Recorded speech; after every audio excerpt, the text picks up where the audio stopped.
দরকার, তাদের কিন্তু একটাই দাবি বাংলাদেশ সরকার সেনাবাহিনী দরকার। এখন আবার দেখতেছে না, কারণ হচ্ছে যে যেমন গ্যাঞ্জাম যাতে না হয়। আর এদিকেও দেখতে পাচ্ছেন সেনাবাহিনী কিন্তু অলরেডি প্রচুর পরিমাণ চলাচল।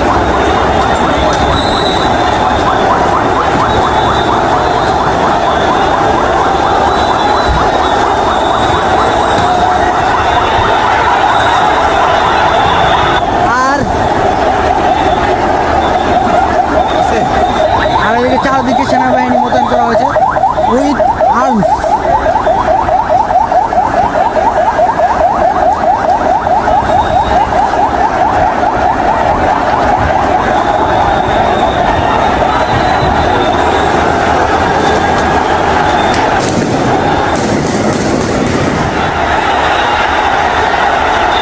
সেনাবাহিনী পুরো মিরপুর 10 নম্বর পুরো কভার করে ফেলছে বাংলাদেশ সেনাবাহিনীরা।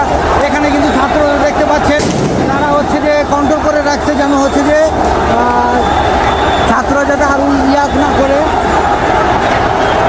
কন্ট্রোল করে রাখা হয়েছে। তো যেন হচ্ছে যে চত্বরের চারদিকে কিন্তু বাংলাদেশ সেনাবাহিনীরা কিন্তু চলে আসছে। আর এখানে কিন্তু অলরেডি বাংলাদেশ সেনাবাহিনীরা কিন্তু দখল করে নিচ্ছে। দেখতে পাচ্ছেন চারদিকে প্রায় প্রচুর পরিমাণ গাড়ি